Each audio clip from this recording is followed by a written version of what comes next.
are listening to the Succession Link Get Connected podcast. Succession Link is the leading networking and communication platform connecting financial advisors who are interested in buying, selling, merging, and finding succession planning options for their practices. Please welcome the host of Get Connected and co-founder at Succession Link, Phil Flakes. Hello, and thanks for joining. This is episode number 1 of the very first season of Get Connected. Again, I'm your host, Phil Flakes, and also one of the co-founders here at Succession Link. So we're really excited to get this podcast kicked off and look forward to your feedback on what we can do to improve the show. So we've broken the show up into a number of segments that we believe will help you on your journey to buy, sell, merge, and network effectively with Succession Link.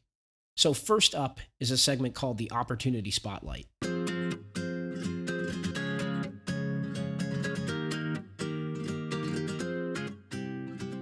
Because of the tremendous growth of the platform, we want to make sure that first and foremost, our premier and light annual subscribers don't miss out on these opportunities. We hope that if the opportunity is of interest to you, that you will begin a conversation with that member. And for the free registered users, it's a great way to learn more about some of the opportunities that exist in the Succession Link community. So let's get right to it. We have a featured practice listing in Milwaukee, Wisconsin. This practice has $27 million in assets under management and just over $200,000 in gross revenues generated in that practice. This advisor is looking to sell or find a successor, and the number of accounts that make up this practice are 250, and the average client age of the clients within this practice is 70. If you look at the business mix ratio, you're looking at about 40% commission-based business and 60% fee-based business. Later on, we'll go on and describe that business mix breakdown in a little bit more detail. But next up is the overview in terms of what this advisor or who this advisor is looking for and the ideal kind of transition out of the business scenario that they're looking for. So this advisor seeks to find a candidate who will agree to buy the book of business if the advisor suffers disability, sickness, or death. And as the relationship matures over years, the candidate would buy the advisor's book of business when the advisor retires at some point in the future. The advisor is not interested in offers from candidates outside of the Milwaukee metropolitan area in Wisconsin. And the ideal candidate should have a primary focus on advisory business rather than transaction-based business, and should be familiar with the third-party money managers that are utilized in the practice now. Breakdown further than just 40% commission and 60% fee-based goes as such. So managed money represents about 60% of the revenues that are generated in this business. And the managed money is with 2 third-party money managers, AssetMark and FTJ Fund Choice. 15% of the business is invested in mutual funds.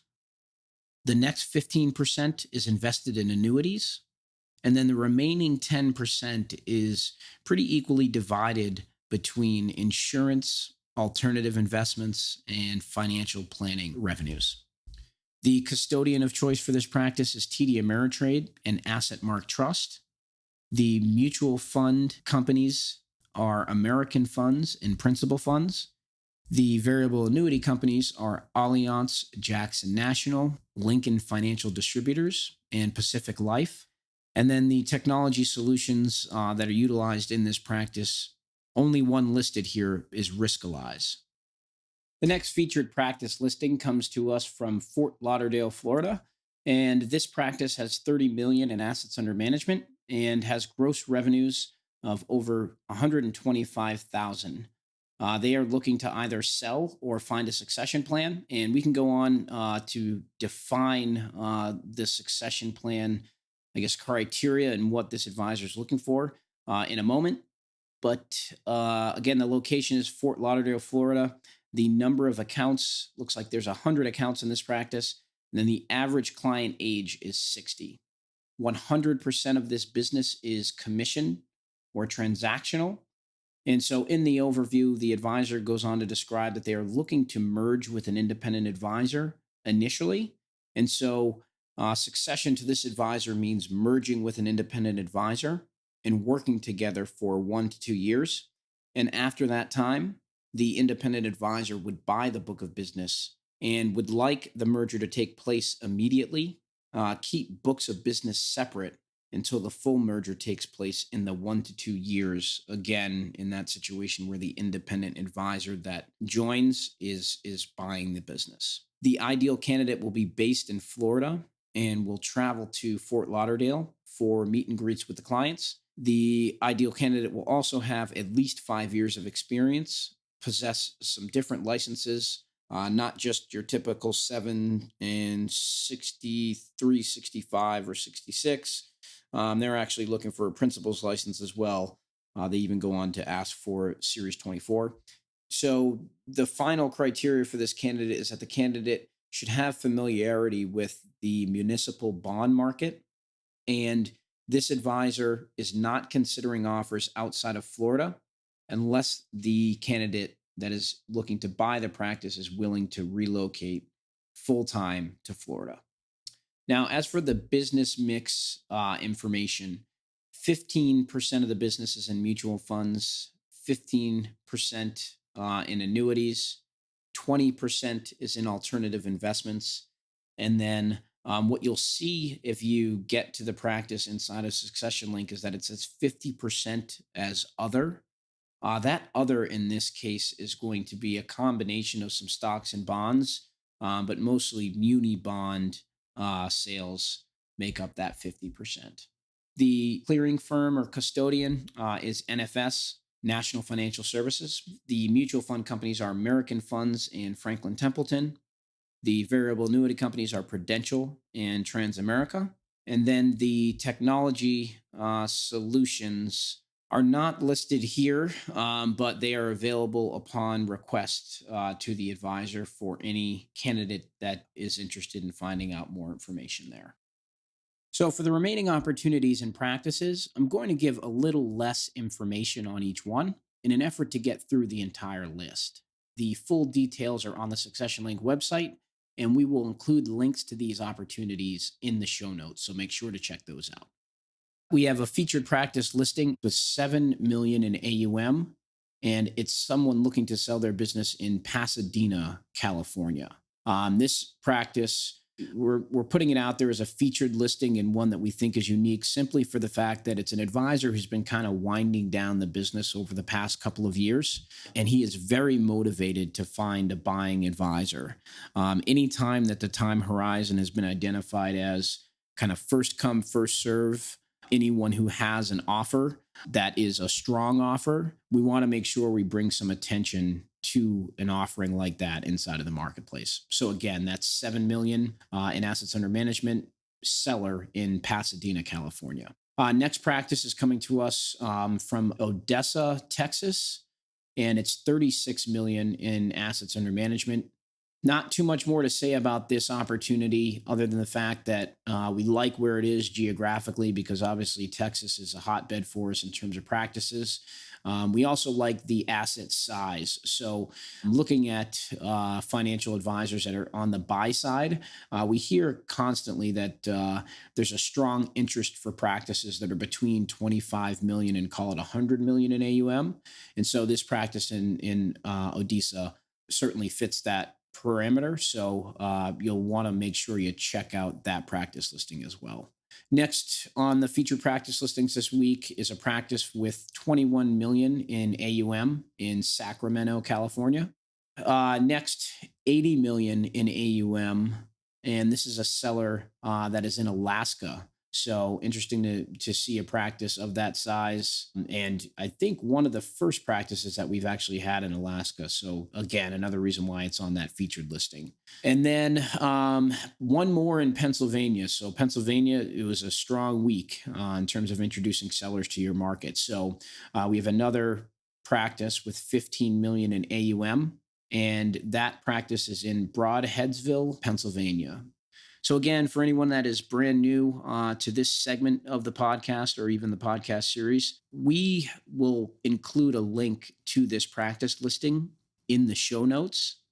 And what you will also find in the show notes as well is a video that shows you how to leverage some of the search features and functionality within the Succession Link community. Because at present, we have not only a map search, but we also have a marketplace listing search. With the listing search, some pretty cool features on that. You're able to get pretty granular in terms of what you're looking for. Meaning, you could search by state, you could search by city, you could search by a range of assets, you could search by the custodian, you could search by number of accounts. But yeah, certainly something that you'll want to check out. And like I said, inside of the show notes, you'll be able to see a video that walks you through how to use that advanced search. But then it also will show you the map view search. Map view search is exactly what it sounds like. We have a map of the United States, and you are able to drill down on that map to zoom in or out on certain areas, and then set certain search criteria and see what results come up for you.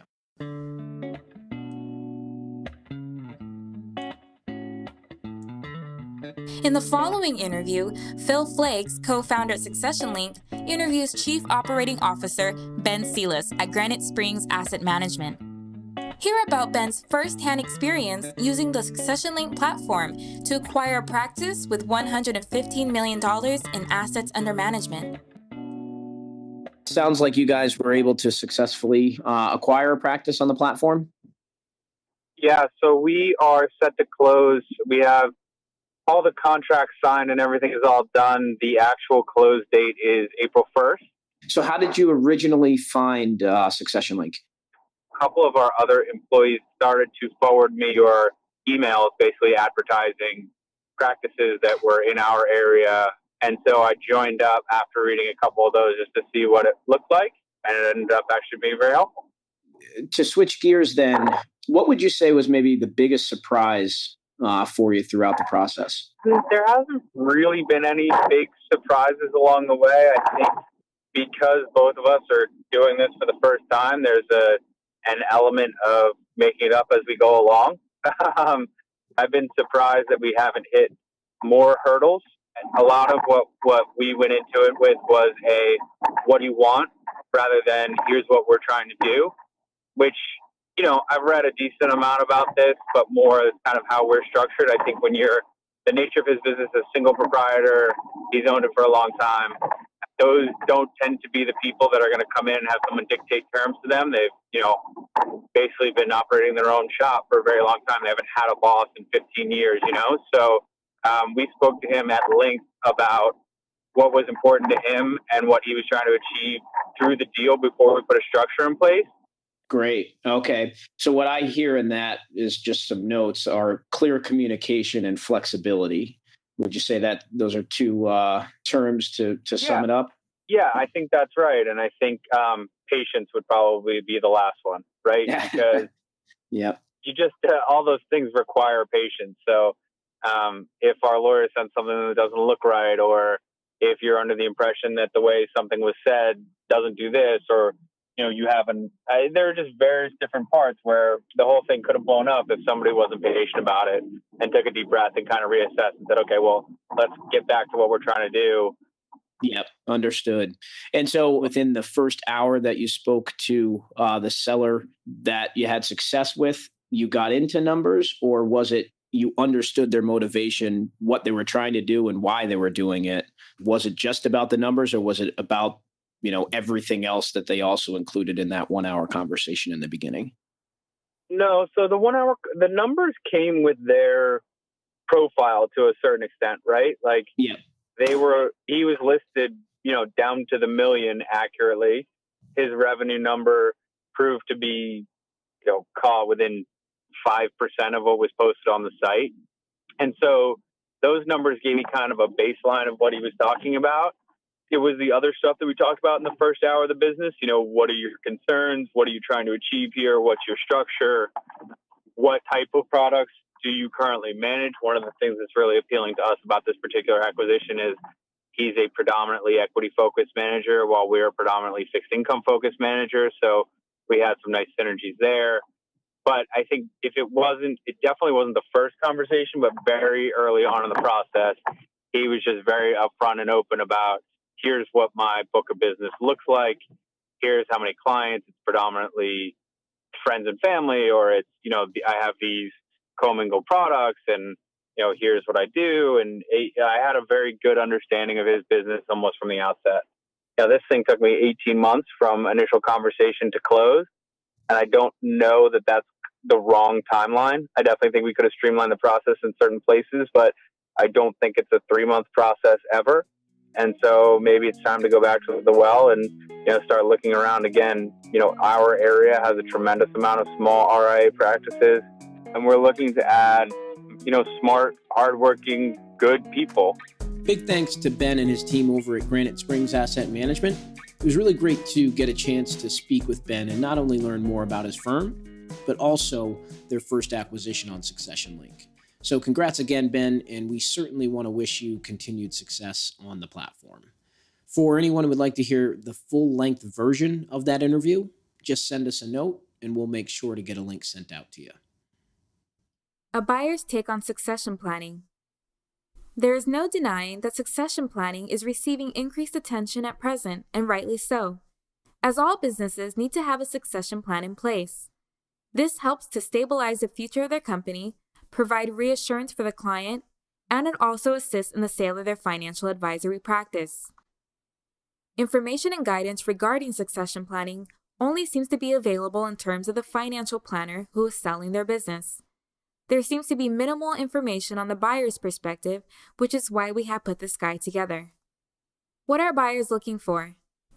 This information is not only valuable to those who are interested in buying a practice, but it can also help financial advisors who are looking to sell their practice. First, it is imperative that firm philosophy and business models are aligned. Buyers are looking for companies that share similar investment management and financial planning philosophy. They also seek a firm that leverages themselves and the buyer in order to create a stronger unit. Transparency is key. You should also expect to be fully transparent with the buyer. They are going to want to see your books so that they can completely understand what they are letting themselves into. They will want to understand all your expenses, including marketing, rent, office admin, overrides, and much more. They will also ask questions regarding your total revenue and where it derives from, as well as information on how you communicate with your clients and how frequently you do so. The buyer is going to ask more questions than you have ever had to answer in your life. But this is to be expected, and you need to understand that it is simply a case of due diligence. How much to put up front? The down payment is often an area of conflicted interest. The seller wants to get his or her hands on as much of the cash up front as possible, as it is less risky for them. However, the buyer wants to put up as little as possible so that they are not taking all the risk. There is also the worry that the seller is going to be less enthusiastic about their business, meaning they will not want to be as engaged in growth, profit, and client retention as they would already have a large percentage of the overall payment. Most buyers will want a part of the seller's income to be tied to the success or failure of the business in the future. One way to make this work is to have an earnout, an employment contract put in place, which will be adjusted in relation to loss and growth from market performance and client activities. We hope this guide provides some helpful information on a buyer's take on succession planning, giving you more insight on the buyer's behalf. We realize that your most valuable asset is your time, and we are truly appreciative that you choose to spend a portion of your day with us, interacting with other members on the platform, and also listening to myself here on the Succession Link Get Connected podcast. So thanks again, and see you next time. Stay tuned for a new episode each and every week. If you have questions, comments, or feedback, or even ideas for the show, we would love to hear from you. Send us a message wherever you choose to listen to the podcast, or reach out to the Succession Link customer service team. Next time on Get Connected. Are you a financial advisor who has considered the sale of your practice? Phil Flakes interviews Tom Scharf on his experience using Succession Link's platform to find a buyer for his practice. Thanks again for joining, and see you next time on Get Connected.